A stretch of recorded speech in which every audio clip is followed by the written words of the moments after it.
भाई अजय कुमार, आप लोग जितने मेरे भाई हैं सबको बुलवा करके इधर लाइए, आगे लाइए एक मिनट। सभी लोग आइए, आगे आकर के बैठ जाइए भैया, आइए सभी लोग आकर के। सूरज थोड़ा भी स्थान करवाइए।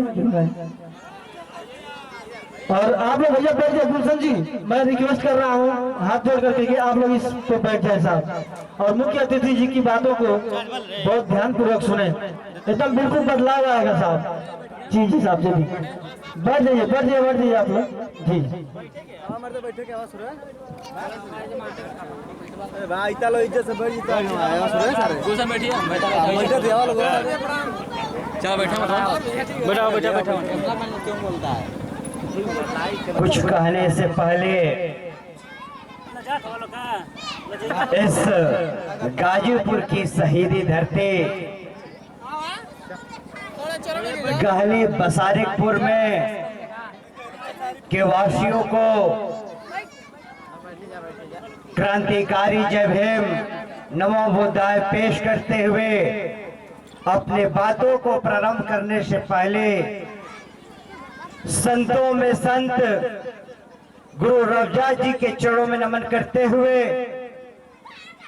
हम गरीबों के मसीहा, भारत के भाग्य विधाता, भारत ही नहीं पूरे विश्व को सबसे बड़ा लोकतांत्रिक संविधान देने वाले डॉक्टर बी आर अम्बेडकर साहब के चरणों में नमन करते हुए पूरे विश्व को मानवता का संदेश देने वाले गौतम बुद्ध साहब के चरणों में नमन करते हुए अपनी बातों का प्रारंभ करता हूं। उससे पहले इस कार्यक्रम के आयोजक मंडल, आयोजक बड़े भाई वकील कुमार राव साहब उपस्थित हैं, मास्टर साहब अरविंद कुमार जी, हमारे क्रांतिकारी साथी बड़े भाई वीर रंजन प्रताप शाही जी हैं, सत्यम कुमार सर कैरियर कोचिंग जो हमारे मजबूत स्तंभ, हमारी और आपकी पहली मुलाकात है, लेकिन सोशल मीडिया से ही आपसे हिम्मत और जज्बात और धैर्यता लेते चलते हैं।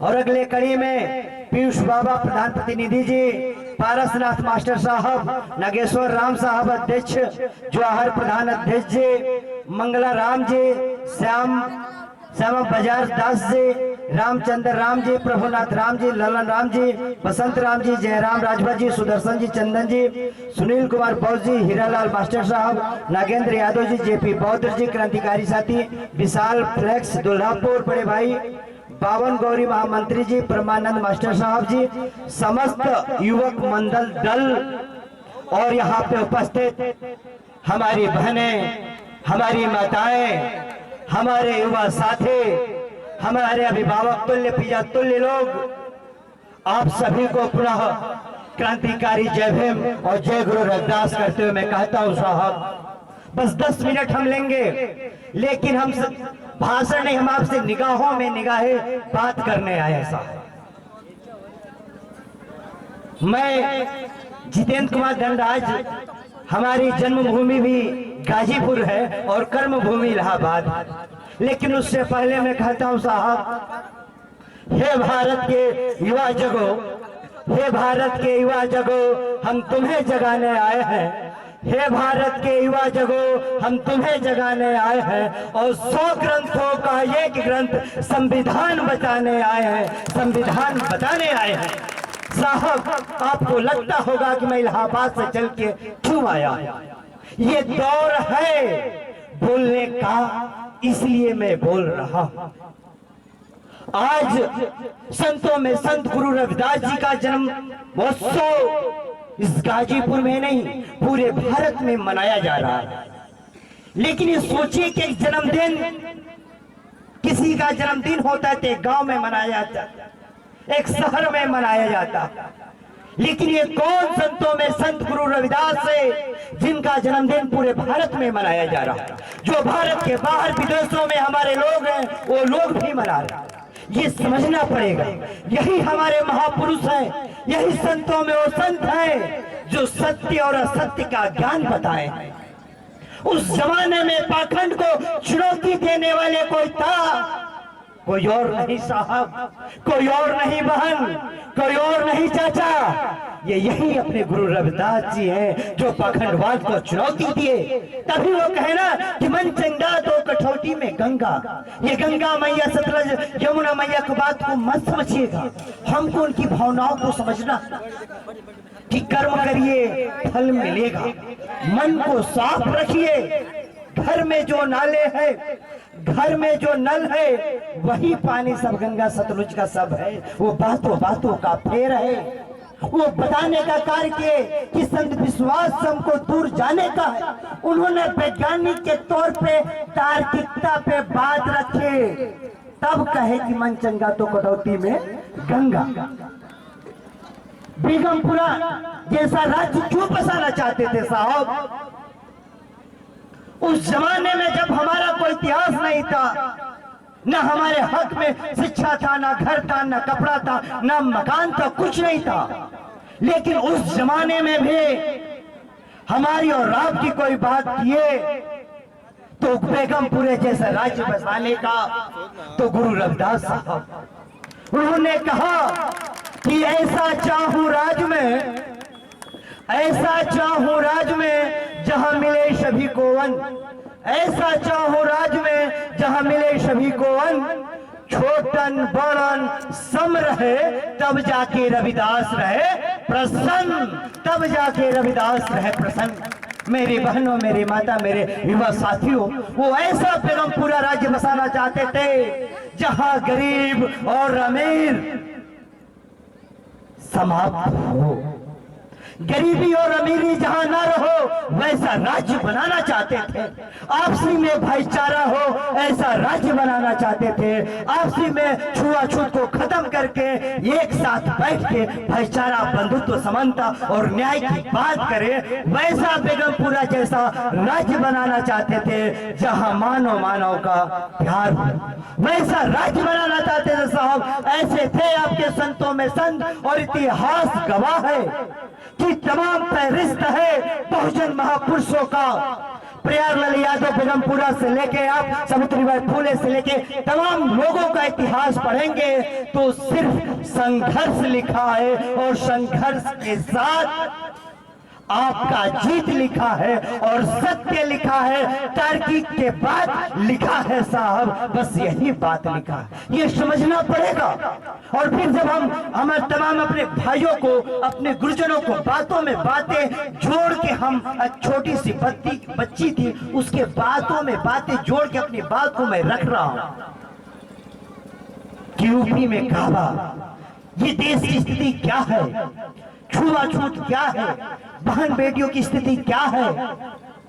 तो साहब हम और आप, मुझे पता है कि आप सभी लोग बाबा साहब को दिलो जान से मानते हैं, जान देने के लिए समर्पित हैं, लेकिन उनकी कोट को याद करना पड़ेगा ना, क्योंकि बाबा साहब एक बात कहे थे कि संविधान तो मैं कितना भी सुंदर दे के जाऊं, और मैं संविधान सुंदर दे के जा रहा हूं, अगर गलत होता तो इसका पन्ना मैं फाड़ता, लेकिन संविधान को चलाने वाले लोग अगर अच्छे मिलेंगे तो संविधान अच्छा साबित होगा, और संविधान को चलाने वाले लोग यानी संविधान बुरे लोगों के हाथों में चला जाएगा तो संविधान गलत साबित होगा। और वर्तमान में आप देख रही हैं, क्योंकि मैं छात्र नेता हूं, तो छात्र नेता और युवा नेता का ये कर्तव्य बनता है कि सत्ता किसी की भी रहे, अगर गलत नीति करेगी, गलत कार्य करेगी, तो पुरजोर उसके अगले कड़ी में क्यों ना अपना सरकार हो, उसका विरोध हमारे युवाओं का करना पड़ेगा। क्योंकि ये आप लोग दिखाते हैं कि जिस और जवानी चलती है उस और जमाना चलता है, क्योंकि हम और आप जैसे बने जो युवा है वो भारत के कर्णधार हैं। हमारे पिता तुल्य लोगों को धन्यवाद दीजिए, बहुजन महापुरुषों को धन्यवाद दीजिए, क्योंकि उन्होंने घास की रोटियां और लाठियां और डंडे खाए हैं, अपमान झेले हैं, तब जाके हमारा नीरज धनराज के छोट लड़का, छोट गांव से निकला लड़का भाषण दे पावा था। समझे के पड़ी बात के कहीं की तकलीफ बहुत होला। हरियारी सोचिए ना, जब बाबा साहब को ना पढ़ने का अधिकार था, ना लिखने का, ना बोलने का, और उस जमाने में कैसे पढ़ लिए, अगर हम बहाना बनाना चाहेंगे तो बहाना हजारों बना देंगे। और डॉक्टर अम्बेडकर साहब अगर बनाना चाहते कि हम विद्यालय नहीं जाएंगे, हमको पढ़ने नहीं दिया जाता था, तो बात सत्य था। लेकिन बाबा साहब के हौसले को, जज्बात को, हिम्मत को, धैर्यता को सलाम करना चाहिए साथियों कि न दिखने वाला कोई व्यक्ति था, न हारने वाला कोई व्यक्ति था, और हमारे और आपके हिस्ट्री में लिखने वाला कोई बंदा था, कोई साहब थे, कोई मसीहा था, तो सिर्फ एक मसीहा थे, डॉक्टर अम्बेडकर साहब मसीहा थे, कोई और मसीहा नहीं थे। और वो मसीहा कहते हैं कि जब तक संविधान जिंदा रहेगा तब तक डॉक्टर अम्बेडकर जिंदा रहेंगे। बात को ध्यान रखिएगा, जब तक संविधान जिंदा रहेगा तब तक डॉक्टर अम्बेडकर साहब जिंदा रहेंगे। तो क्या आप चाहते हैं कि संविधान खत्म किया जाए? अगर संविधान को खत्म करेंगे तो बाबा साहब को खत्म कर देंगे। वर्तमान में क्या हो रहा है? वर्तमान में क्या हो रहा है? एक तरफ बाबा साहब कहते हैं कि गुलामों को गुलामी का एहसास करा दो, वो बेड़ियां खुद तोड़ देंगे। देखिए, एक तरफ बाबा साहब आजाद कराने की बात करते हैं, एक तरफ बाबा साहब हमको और आपको आजाद कराने की बात करते हैं, लेकिन दूसरी तरफ ये संविधान विरोधी लोग, ये बहुजन विरोधी लोग संविधान को खत्म करने की बात करते हैं। संविधान आप कहेंगे कैसे खत्म हो रहा? तो साहब, मैंने कहा कि साहब आजाद कराने की बात करते हैं, और ये सत्ता में बैठे हुए लोग आपको प्राइवेटीकरण करके आपको फिर से गुलाम बनाना चाहते हैं। तो यह तय आपको करना पड़ेगा, जो गुलाम बना रहा है उसके साथ चलेंगे, जो गुलामी से एहसास को आजाद करा रहा है कि हमको उसके साथ चलेंगे। उनको पता है कि हम गुलाम इनको तुरंत नहीं बना लेंगे, ये पढ़े लिखे लोग हैं, तो इनको नौकरी देके गुलाम बनाना पड़ेगा, प्राइवेटीकरण करके गुलाम बनाना पड़ेगा। आप खुद सोचिए कि जो सरकार कहती है, और हम और आप सब जानते हैं कि ये सभी सरकारी संपत्ति हमारी है। जब ये सभी सरकारी जमीनें और जो भी चीजें हैं, रेलवे, फैक्ट्रियां, विद्यालय, विश्वविद्यालय हमारी है, तो अडानी, अंबानी और धन्ना सेठों के हाथों में तुम क्यों बेच रहे हो? तुम्हारा क्या अधिकार है? ये सवाल बनता है कि नहीं बनता है? तो ये चाहते हैं कि आप फिर से गुलाम बन जाए, इसलिए वो बेच रहे हैं। इस चालाकी को समझना पड़ेगा, क्योंकि दर्द बोल रहा है धनराज, क्योंकि मैंने झेला है, क्योंकि वो तकलीफ है। जब पंक्ति हम लोग पढ़ते हैं बाबा साहब का, कांसीराम साहब का, कि कितने विषम परिस्थितियों से कष्ट झेल झेल के हमको और आपको यहाँ तक लेके आए। क्या आप चाहते हैं कि फिर आप वहीं चले जाइए जहाँ से मसीहा हमारे इलाके यहाँ खड़ा किया? और फिर दूसरी तरफ, एक तरफ बाबा साहब कहते हैं कि शिक्षा उस शेरनी का दूध है, जो पिएगा वो दहाड़ेगा।